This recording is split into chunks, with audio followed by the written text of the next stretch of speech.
Halo guys, kembali lagi bersama saya. Saya di sini saya bakal menceritakan tentang legenda Nusantara, yakni legenda Nyi Blorong. Kisah legenda Nyi Blorong dan asal usulnya ini hanyalah untuk sekedar menambah wawasan kita dalam pengetahuan dunia spiritual yang nyata. Masih ada sebagian masyarakat Jawa dan Sunda yang mempercayai keberadaan mitos atau legenda Nyi Blorong ini. Baik teman-teman, langsung aja ke ceritanya. Asal usul Nyi Blorong serta legenda terkait dengan penguasa laut selatan Nyi Roro Kidul. Nyi Blorong juga adalah salah satu antara sosok legenda dalam mitos bangsa Indonesia yang telah cukup dikenal. Sosok berparas cantik dengan badan setengah ular ini diketahui adalah seorang panglima terkuat yang mempunyai kerajaan gaib di pantai selatan. Terkecuali dikenal mempunyai kesaktian yang begitu mengagumkan. Ia juga memiliki bawahan jin yang tidak kalah dikdayanya. Di bawah ini sepintas kita bakal mengulas sekitar asal usul Nyi Blorong beserta legendanya.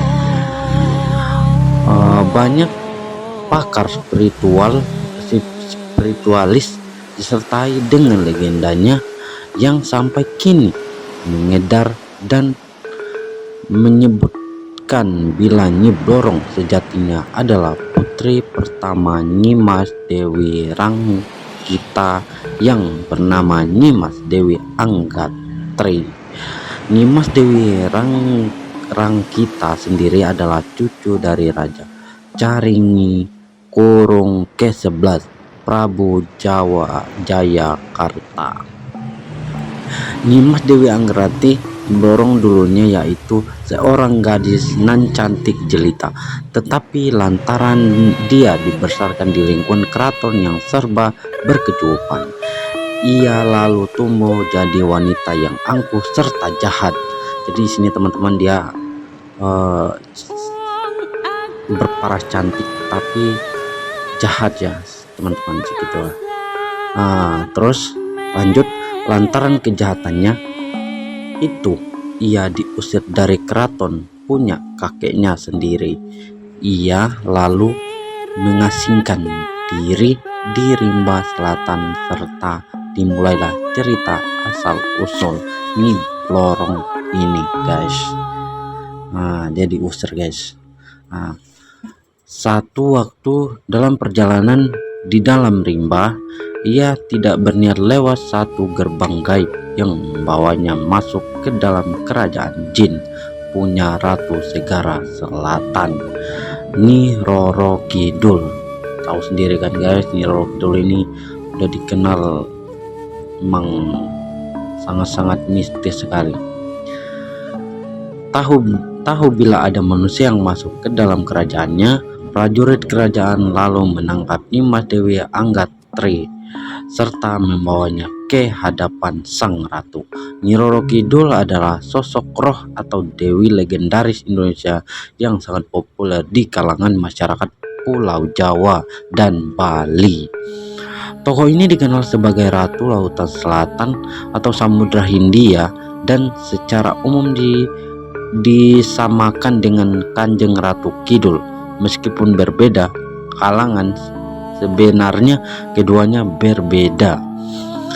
Dalam mitologi Jawa, Kanjeng Ratu Kidul merupakan ciptaan dari Dewi Kaping Telu yang mengisi alam kehidupan sebagai Dewi Padi atau disebut dengan Dewi Sri dan Dewi Alam yang lain. Sedangkan Nyi Roro Kidul mulanya merupakan putri kerajaan Sunda yang diusir ayahnya karena ulah ibu tirinya. Dalam perkembangannya, masyarakat cenderung menyamakan Nyi Roro Kidul dengan Kanjeng Ratu Kidul. Meskipun dalam kepercayaan kejawen, Nyi Roro Kidul adalah bawahan setia Kanjeng Ratu Kidul.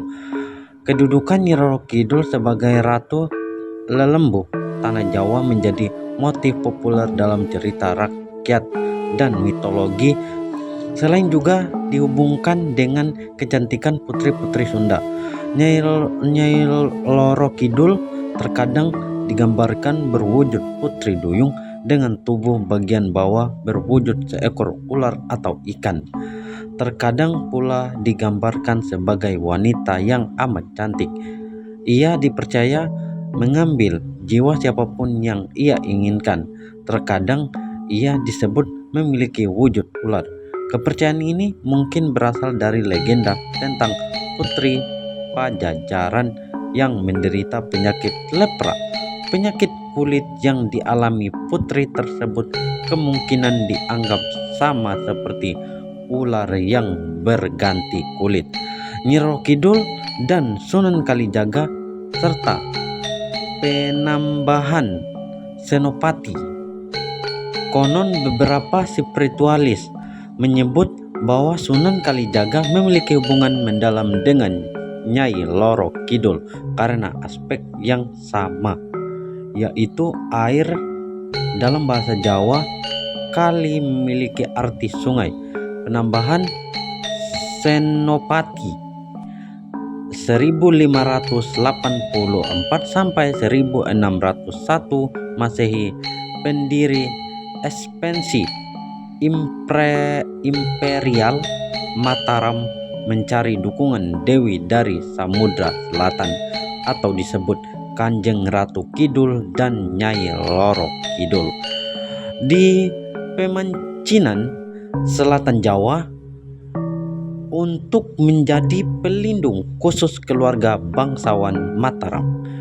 Ketergantungan Senopati pada Sunan Kalijaga dan Nyai Loro Kidul menurut catatan sejarah mencerminkan ambivalen dinasti Mataram terhadap Islam dan kepercayaan asli Jawa. Mendengar narasi serta cerita hidup Nyimas Dewi Angratri, Nyi Roro Kidul lalu terasa iba. Kanjeng Ratu Kidul lalu mengangkat Nyimas Dewi Angratri jadi anaknya serta menganugerahkan kesaktian siluman ular kepadanya.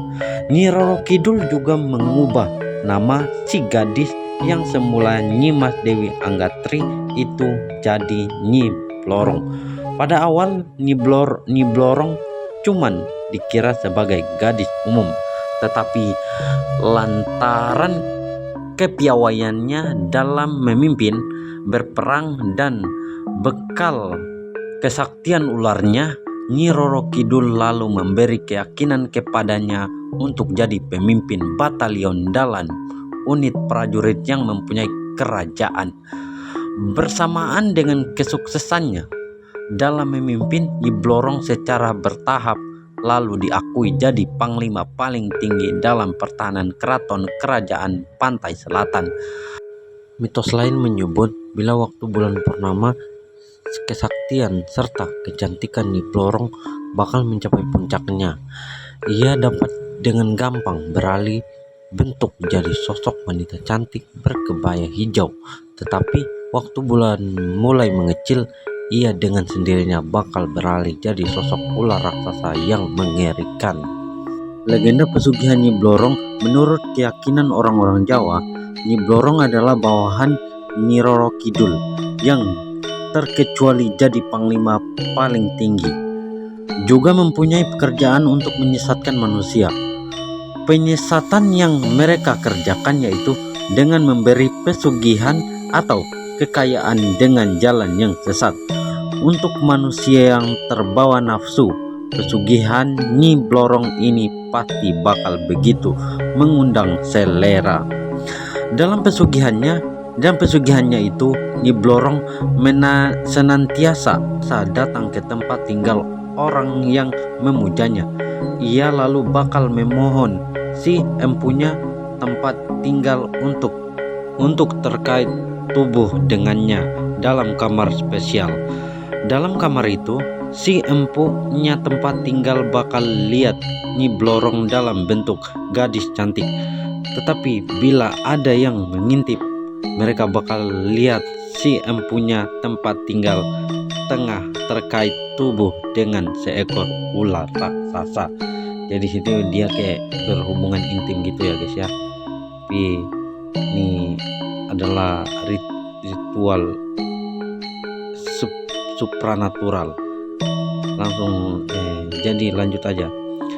Sesudah lakukan ritual terkait tubuh, Nyi Blorong bakal pergi dengan meninggalkan sebagian keping emas yang sebenarnya adalah sisik ular kepunyaannya sebagai upah dari kekayaan yang diperoleh dengan gampang. Si empunya tempat tinggal mempunyai keharusan untuk memberi tumbal anggota keluarganya. Seorang yang ditunjuk jadi tumbal bakal mati dengan penyebab yang ada-ada aja. Jadi matinya nggak nentu guys, kayak semacam matinya itu kayak nggak ada penyebabnya, tiba-tiba mati aja gitu guys.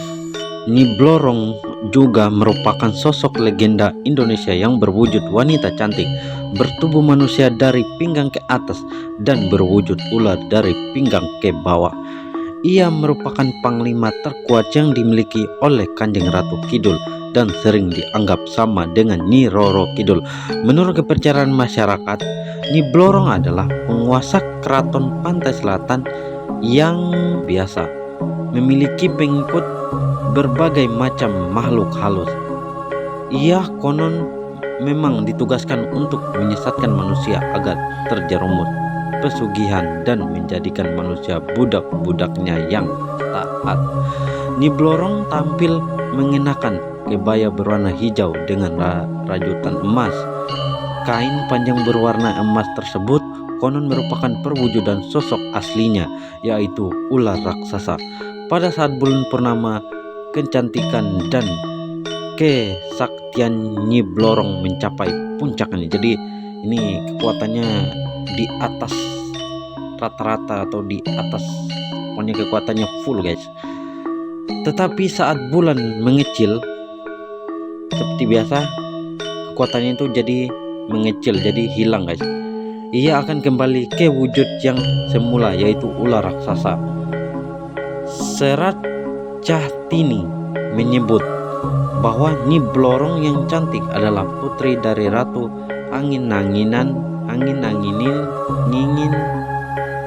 Ia dinikahkan dengan Jaka Linglung setelah calon suaminya itu berhasil membunuh buaya putih jelmaan Prabu Dawa Cengkar.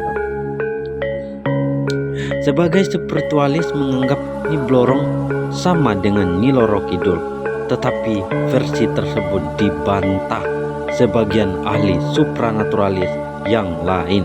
Nyi Blorong lebih berwujud sebagai putri ular yang ditugaskan untuk menggoda manusia dan menyesatkan manusia dengan cara-cara pesugihan. Hal itu berbeda dengan Ratu Kidul yang berwatak baik hati.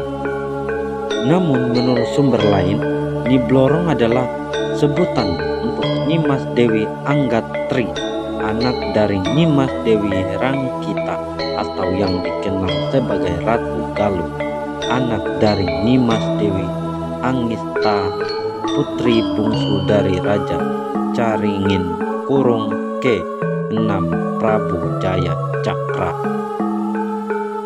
Nah guys, di ceritanya cukup sampai di sini.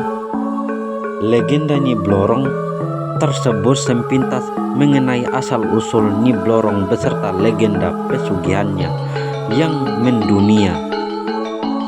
Mudah-mudahan dengan legenda ini kita semuanya dapat sadar serta menjauhi jalan-jalan maksiat juga kemusyrikan. Legenda ini hanyalah sekedar untuk mengetahui dan menambah pengetahuan dunia spiritual kita yang nyatanya ada cerita legenda yang masih berkembang di masyarakat Jawa dan Sunda yang memanglah sedemikian rupa dibuat indah oleh beberapa setan sehingga kita menjadi sesat, na'udzubillahi min zalik. Sehingga kita harus lebih mencerna dan memperkuat iman takwa kita kepada Allah Subhanahu wa Ta'ala. Jadi kita dapat menyimpulkan di sini bahwa ini kembali lagi ke bagian kita masing-masing, dan semoga kita selalu berada di lindungan Allah Subhanahu wa Ta'ala selaku pencipta alam ini. Demikian dari video saya, semoga kalian bisa terhibur, dan saya pamit mundur diri. Wabillahi taufiq wal hidayah. Wassalamualaikum warahmatullahi wabarakatuh.